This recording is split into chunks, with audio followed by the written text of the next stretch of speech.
मध्य पूर्व में बढ़ते तनाव के बीच दुबई में फंसे बीकानेर शहर के 6 युवा सकुशल अपने घर लौट आए हैं। युवाओं ने जो मंजर बयां किया वह बेहद खौफनाक है। उन्होंने बताया कि कभी खतरनाक मिसाइलें आंखों के सामने गिरती नजर आती थी, तो कभी सिर के ऊपर से गुजरती दिखाई देती थी। रात भर धमाकों की आवाजें सुनाई देती रही, जिससे नींद तक गायब हो गई। इन युवाओं में रवि दुबई में अपने गुरुजी से मिलने और घूमने गया था। अंशुल वहां सीए की नौकरी करता है, जबकि अन्य युवक अलग अलग कंपनियों में कार्यरत थे। राजा ट्रेवल कंपनी संचालित करता था, लेकिन हालात बिगड़ते ही सभी ने अपनी जान को प्राथमिकता देते हुए सब कुछ छोड़कर भारत लौटने का फैसला किया। जानकारी के अनुसार ईरान द्वारा क्षेत्र में बैलिस्टिक मिसाइलें दागे जाने और हालात बिगड़ने के चलते दुबई एयरबेस अस्थायी रूप से बंद कर दिया गया था। आगामी आदेशों तक एयरपोर्ट बंद रहने की सूचना के बीच जो जहां है वहीं रहे जैसे निर्देश भी जारी किए गए थे। स्थिति बिगड़ने पर ये सभी युवा दुबई से निकलकर ओमान होते हुए मस्कट पहुंचे। वहां काफी मशक्कत और इंतजार के बाद उन्हें फ्लाइट मिल सकी। लंबी जद्दोजहद के बाद अब सभी बीकानेर पहुंच चुके हैं और अपने परिवारों से मिलकर राहत की सांस ले रहे हैं। गौरतलब है कि ईरान और इजराइल के बीच युद्ध जैसे हालात बने हुए हैं, जिससे पूरे खाड़ी क्षेत्र में तनाव व्याप्त है। फिलहाल सभी युवा सुरक्षित हैं, लेकिन उनके अनुभव ने पूरे बीकानेर को झकझोर कर रुख दिया है। हाँ, दिन रात हमें नींद नहीं आई थी। हम लोग पूरे वहाँ के हालात देखकर घबरा गए थे, क्योंकि जहाँ हम ठहरे हुए थे वहाँ पे मिसाइलें रात भर हमें परेशान कर रही थी। फिर हम लोगों ने डिसाइड किया यहाँ से तो निकलना ही पड़ेगा, तो इसलिए हम ओमान होके हम लोग वहाँ से ओमान निकले। फिर रहते हैं वहाँ से मिसाइलें ऐसे आ रही थी जैसे घर में किसी के पानी का शावर आता है। हर आधे घंटे 1 घंटे में 5-5, 6-6 मिसाइलें पड़ रही थी। मेरी बैल्कनी से मुझे दिख रहा है कि इतनी मिसाइलें गिर रही है।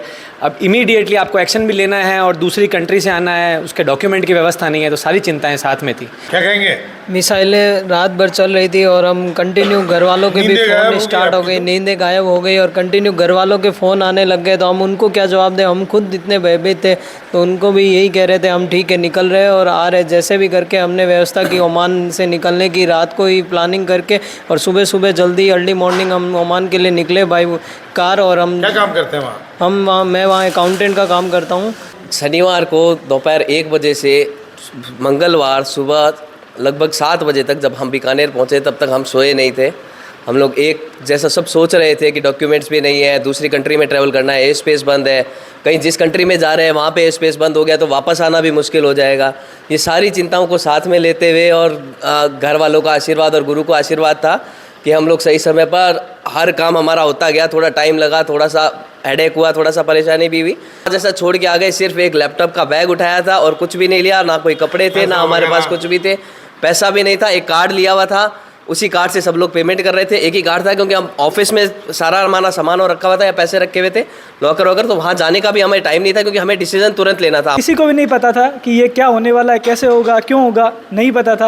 हम लोग तो घर पे बैठे थे, बालकनी से आवाज़ें आने लगी, हम लोग बालकनी में देखे तो हाँ, फिर ये न्यूज़ देखने लगे। न्यूज़ में भयंकर बताए जा रहे थे। फिर हमने जब आंखों से देखा तो भयंकर था, इसलिए हाथों हाथ ये प्लानिंग किया हम लोग ने कि वहाँ से कैसे भी करके इंडिया ट्रैवल करना है। और एक अच्छी बात यह है, मैं जब इंडिया ट्रैवल करके सुरक्षित इधर पहुँचा, उसके बाद मैंने 150 लोगों को दुबई से इंडिया की तरफ ट्रैवल करवाया है। मैंने खुद ने करवाया है सर। इंडिया पहुंचने के बाद? जी, 150 लोगों को मैंने सुरक्षित इंडिया पहुंचवाया है। इससे पहले 3 दिन हम सोए नहीं थे, बिल्कुल भी एकदम नहीं सोए। और यहाँ आने के बाद भी लोगों को इधर परिजन क्या कहते रहे? परिजन क्या सोचते रहे? परिजन सर चिंता, परिवार में आपके? मेरे मदर है, फादर है, दादी जी है, वो सब चिंतित थे, बहुत चिंतित थे। जब उन्होंने हमारे को देखा तो उनका ये वीडियो कॉल्स करते रहे वो? वीडियो कॉल भी हर आधे घंटे में, वीडियो कॉलिंग हर आधे घंटे में कॉलिंग थी।